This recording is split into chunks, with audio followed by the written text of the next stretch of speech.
Hello दोस्तों, welcome to Edu Pathshala. Education with difference में आपका स्वागत है। आज चलिए आपको मैं medieval history, medieval Indian history, GK in Hindi MCQ set 2 करने जा रहा हूँ। सेट 1 मैंने आपको पिछले वीडियो में बता चुका हूँ, जो कि डिस्क्रिप्शन लिंक में आपको मिल जाएगा। आप जरूर देखेंगे। 40 क्वेश्चन का सीरीज है, बहुत ही इंपॉर्टेंट क्वेश्चन है। आइए, आज का पहला क्वेश्चन है 41। 1293 में मार्को पोलो ने किस भारतीय राज्य की यात्रा की थी? दोस्तों, ऑप्शन नंबर बी इसका सही आंसर है, होयसल। मार्को पोलो ने 1293 में भारत के होयसल राज्य की यात्रा की और यहाँ के धन, संपदा आदि का विस्तार से उल्लेख किया गया है। आइए क्वेश्चन नंबर चलते हैं 42 पे। खिज्र खां ने किस वंश की स्थापना की? खिज्र खां ने सैयद वंश की स्थापना की। इस वंश की, सैयद वंश की। सैयद वंश की स्थापना 1414 ईस्वी में खिज्र खां ने की थी। दोस्तों, आने वाले जितने भी एग्जाम है, कॉम्पिटिटिव एग्जाम, सारे एग्जाम के लिए बहुत ही ज़्यादा इंपॉर्टेंट क्वेश्चन है। तो इसे आप अच्छे से देखेंगे तो आपके लिए बहुत ही फायदेमंद होगा। आइए क्वेश्चन नंबर 43 पे। ग्रांड ट्रंक रोड का पुनर्निर्माण किसने करवाया? ग्रांड ट्रंक रोड का जो है पुनर्निर्माण किसने करवाया था? तो शेरशाह सूरी ने करवाया था। ग्रांड ट्रंक रोड का निर्माण मौर्य काल में हुआ, तब इसे उत्तर पथ कहा जाता था। तब क्या कहा जाता था? उत्तर पथ। इसका पुनर्निर्माण शेरशाह सूरी ने कराया और इसका नाम सड़क ए आजम रखा। सड़क ए आजम रखा था। आइए क्वेश्चन नंबर चलते हैं 44 पे। तालीकोटा का युद्ध किस वर्ष हुआ था? तालीकोटा का युद्ध 1565 ईस्वी में हुआ था। ऑप्शन नंबर ए इसका सही आंसर है। तालीकोटा का युद्ध विजयनगर साम्राज्य और डेक्कन सल्तनतों की संयुक्त सेनाओं के बीच 1565 में हुआ, जिसमें विजयनगर के सेनापति सदाशिव राय की हार हो गई। दोस्तों, बहुत ही इंपॉर्टेंट है, आप इसे ध्यान से पढ़ते रहेंगे। औरंगजेब के समय राजपूत विद्रोह कब हुआ था? औरंगजेब के समय जो है राजपूत विद्रोह कब हुआ था? 1979 में, सॉरी 1679 में। 1679 में हुआ था राजपूत विद्रोह। 1679 में हुआ राजपूत विद्रोह। हिंदुओं पर जजिया कर लगाने के कारण हुआ था। किस पे हुआ था? हिंदुओं पर जजिया कर लगाया गया था, इसलिए हुआ था 1679। आइए क्वेश्चन नंबर चलते हैं 46 पे। शाहजहां की मृत्यु कब हुई थी? शाहजहां की मृत्यु कब हुई थी? ऑप्शन नंबर डी इसका सही आंसर है, 1666 में। शाहजहां के शाहजहां को उसके पुत्र औरंगजेब ने 1658 1658 में कैद में डाल दिया, जहां 8 साल जेल में रहने के बाद उसकी मृत्यु हो गई। आइए क्वेश्चन नंबर चलते हैं 47 पे। पालखेड़ का युद्ध कब हुआ था? पालखेड़ का युद्ध कब हुआ था? 1728 ईस्वी में हुआ था। कब हुआ था? 1728 ईस्वी में। पालखेड़ का युद्ध बाजीराव और हैदराबाद के निजाम उल मुल्क की सेनाओं के बीच 1728 में हुआ, जिसमें निजाम की बुरी तरह से पराजित हुई। क्या हुई थी? निजाम की जो है बुरी तरह से पराजित हुई थी। आइए क्वेश्चन नंबर चलते हैं 48 पे। इसमें है, शनिवार वाड़ा किस वंश से संबंधित है? शनिवार वाड़ा जो है किस वंश से संबंधित है? दोस्तों, ये मराठा वंश से संबंधित है। ऑप्शन नंबर बी इसका सही आंसर है। शनिवार वाड़ा मराठा साम्राज्य के पेशवाओं के बैठने के स्थान था। इसका विकास पेशवा बाजीराव प्रथम के समय हुआ था। इसके समय हुआ था? पेशवा बाजीराव प्रथम के समय हुआ था।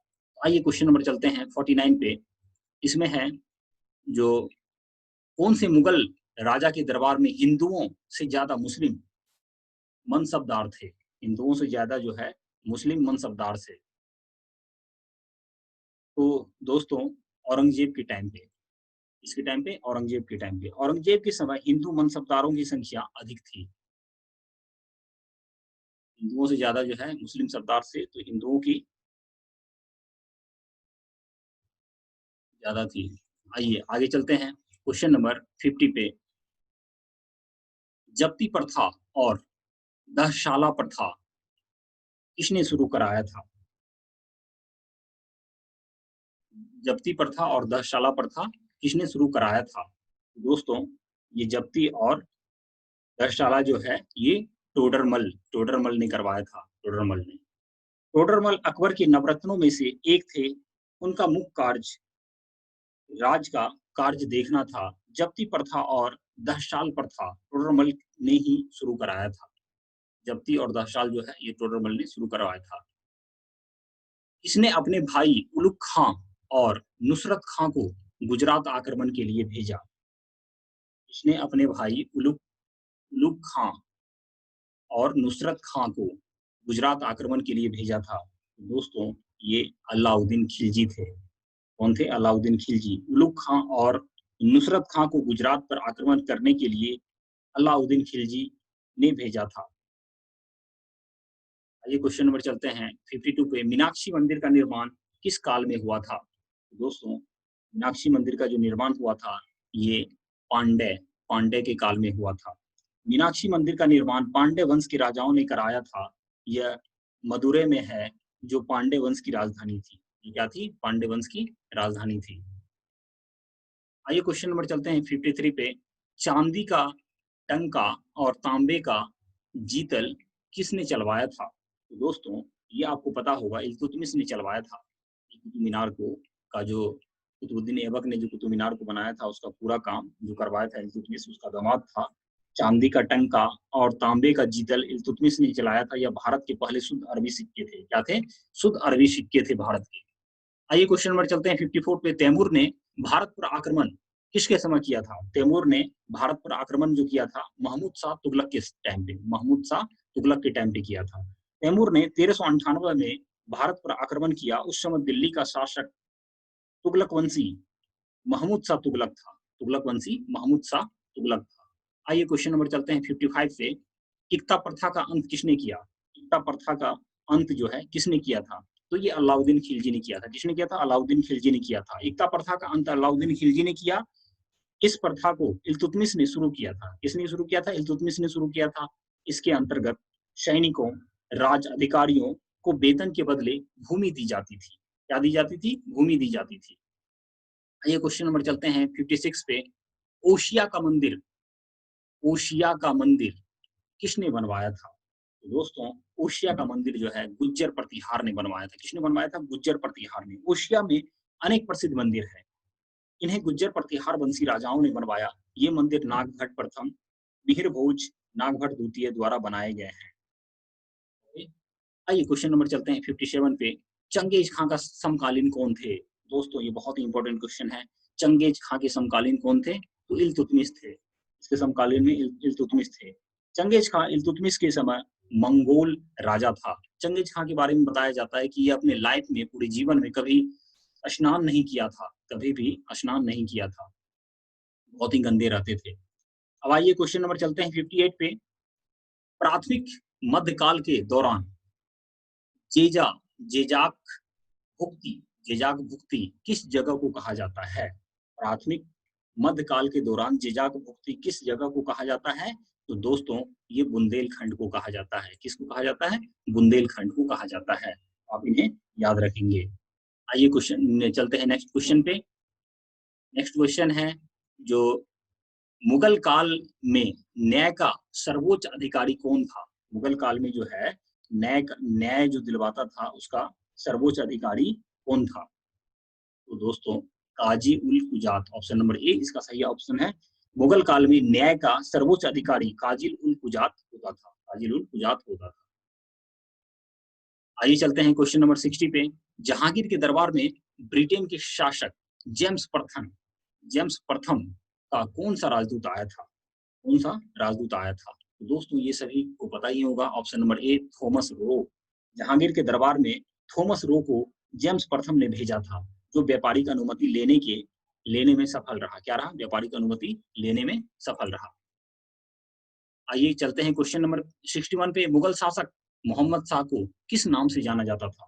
मुगल शासक मोहम्मद शाह को किस नाम से जाना जाता था? तो रंगीला बादशाह के नाम से जाना जाता था। रंगीला, ऑप्शन नंबर बी इसका सही आंसर है। मोहम्मद शाह को मोहम्मद शाह रंगीला कहा जाता था। मोहम्मद शाह को मोहम्मद शाह रंगीला कहा जाता था, या रंगीला बादशाह भी बोल सकते हैं आप। आइए क्वेश्चन नंबर चलते हैं 62 पे। मुगल राजा शाह आलम द्वितीय का असली नाम क्या था?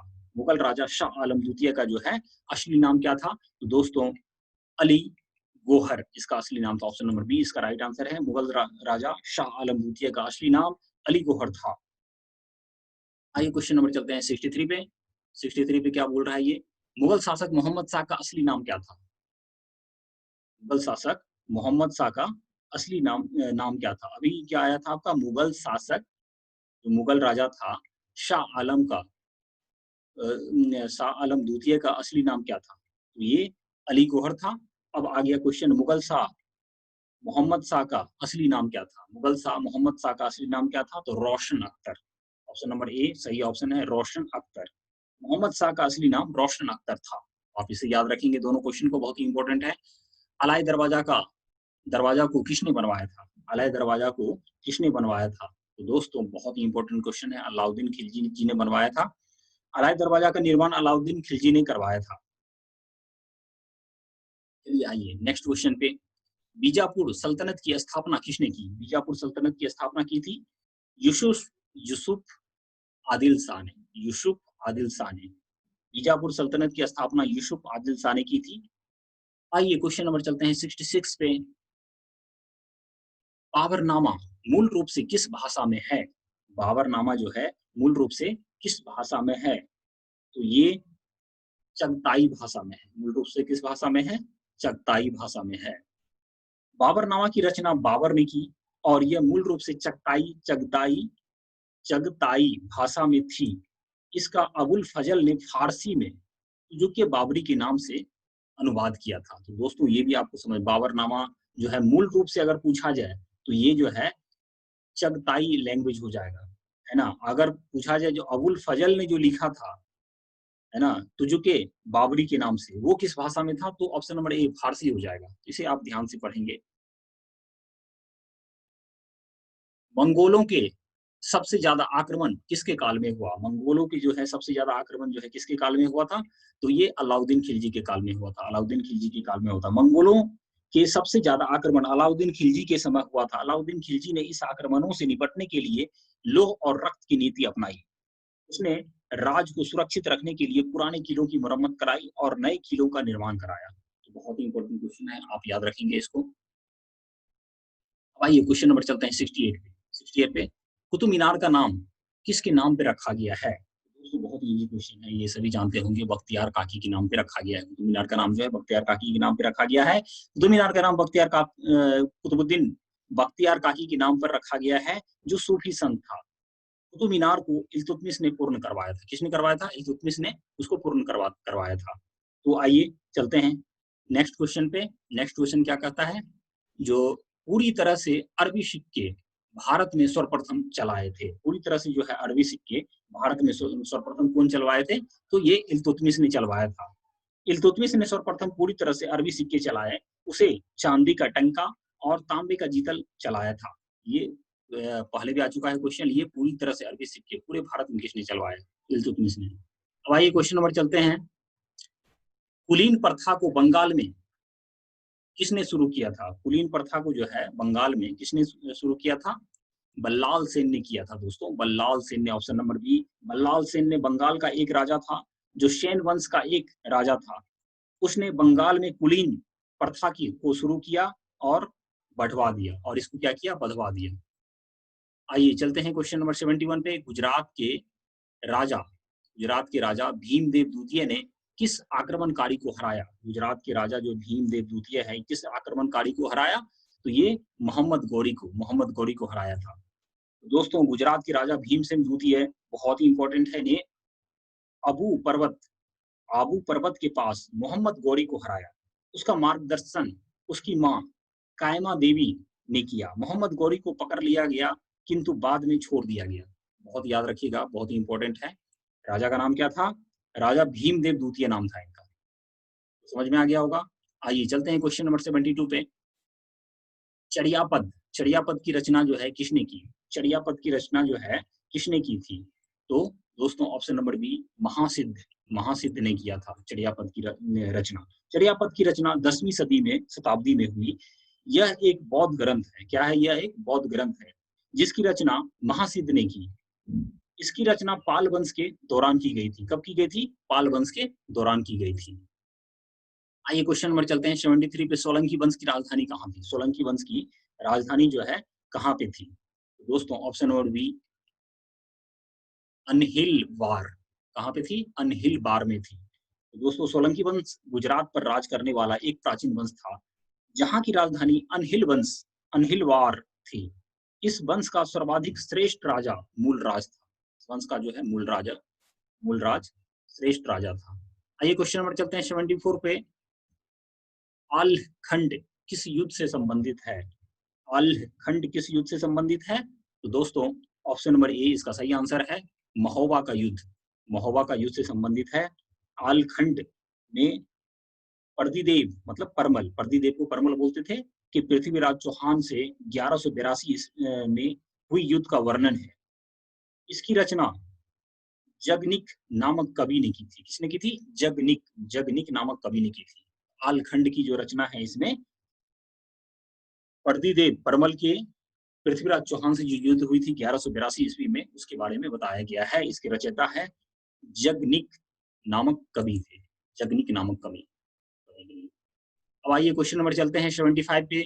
725 ईस्वी में अरब आक्रमणकारियों द्वारा नष्ट हो जाने के बाद दोबारा सोमनाथ मंदिर को किसने बनाया? दोस्तों बहुत ही इंपॉर्टेंट है। 1725 के बाद जो है, जो सोमनाथ टेम्पल को नष्ट कर दिया था, तो उसके बाद जो है किसने बनवाया था? तो उसके बाद जो है नागभट्ट द्वितीय ने बनवाया था। दोस्तों ऑप्शन नंबर सी इसका सही आंसर है। 725 ईस्वी में अरब आक्रमणकारियों ने सोमनाथ मंदिर को तोड़ दिया था, जिसे नागभट्ट द्वितीय ने 1815 में दोबारा बनवाया। इसे 1027 ईस्वी में महमूद गजनवी ने दोबारा तोड़ दिया था। ये क्वेश्चन नंबर चलते हैं 76 पे। राजपूतों राजपूतों ने किस अरब आक्रमणकारी की सेना को हरा दिया था? राजपूतों ने जो है किस अरब आक्रमणकारी सेना को हरा दिया था? तो दोस्तों ये ऑप्शन नंबर ए इसका सही आंसर होगा, अल जुनैद ने इसको हरा दिया था। गुज्जर प्रतिहार वंश के राजपूत राजा नागभट्ट प्रथम ने युद्ध में अरब आक्रमणकारी अल जुनैद को हरा करके वापस भेज दिया था। आइए चलते हैं नेक्स्ट क्वेश्चन पे 77 पे।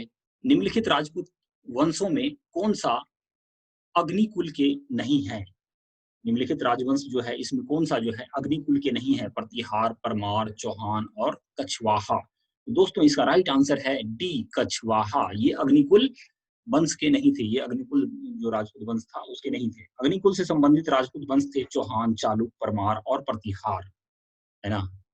इसमें जो है चौहान भी आएगा और चालुक, परमार, प्रतिहार आएगा, लेकिन कछवाड़ा नहीं आएगा।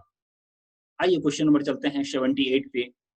चचनामा कहाँ के इतिहास से संबंधित है? दोस्तों बहुत ही इंपॉर्टेंट है। चचनामा जो है ये सिंध के इतिहास से संबंधित है। सिंध के इतिहास से संबंधित है। चचनामा सिंध के इतिहास से संबंधित पुस्तक है। चच सिंध का एक राजा था। चच क्या था? सिंध का एक राजा था। चच का साम्राज्य आधुनिक भारत, पाकिस्तान, अफगानिस्तान और ईरान के क्षेत्र में फैला हुआ है था, जिसकी राजधानी ब्रह्मनावाद थी। ब्रह्मनावाद थी। इसकी राजधानी क्या थी? ब्रह्मनावाद थी। आइए चलते हैं क्वेश्चन नंबर 79 पे। मनसबदारी प्रथा कहाँ से ली गई थी? दोस्तों मनसबदारी प्रथा जो है ये ऑप्शन नंबर बी मंगोलिया से ली गई थी। कहाँ से ली गई थी? मंगोलिया से। मनसबदारी प्रथा मुगल काल में प्रचलित थी। यह मूल रूप से मंगोलिया की थी। भारत में इसकी शुरुआत अकबर ने की थी। किसने की थी मनसबदारी की? अकबर ने इसकी शुरुआत की थी। मंगोलिया से लिया गया था। आइए चलते हैं आज के सेशन का आखिरी क्वेश्चन, जिसमें यह पूछा गया है कि पहली बार किस मुस्लिम राजा ने हज यात्रा राज के खर्चे पर करने का ऐलान किया था? पहली बार जो है किस मुस्लिम राजा ने हज यात्रा राज के खर्चे पर करने का ऐलान किया था? तो दोस्तों ये कोई आंसर हो जाएगा इसका, अकबर। अकबर ने ऐसा ऐलान किया था। अकबर ने हज यात्रियों को जो है राज के खर्चों पर भेजना चाहा था। राज का जो खर्च था उस पे भेजना चाहा था। तो अकबर था ये पहला, आप याद रखेंगे। Thank you for watching my YouTube channel edu पाठशाला। दोस्तों आप मेरे चैनल को सब्सक्राइब करें, शेयर करें, लाइक करें और कमेंट करें। आप आपको बताना होगा जो आपको कैसा लगा ये सेशन। इसी के साथ thank you very much for watching my YouTube channel. दोस्तों डिस्क्रिप्शन बॉक्स में मेडिएवल हिस्ट्री से रिलेटेड पहला पार्ट होगा, पहला सेट होगा, ज़रूर आप उसको देखेंगे। आने वाले सारे एग्ज़ाम के लिए बहुत ही ज़्यादा हेल्पफुल होगा। Thank you very much again.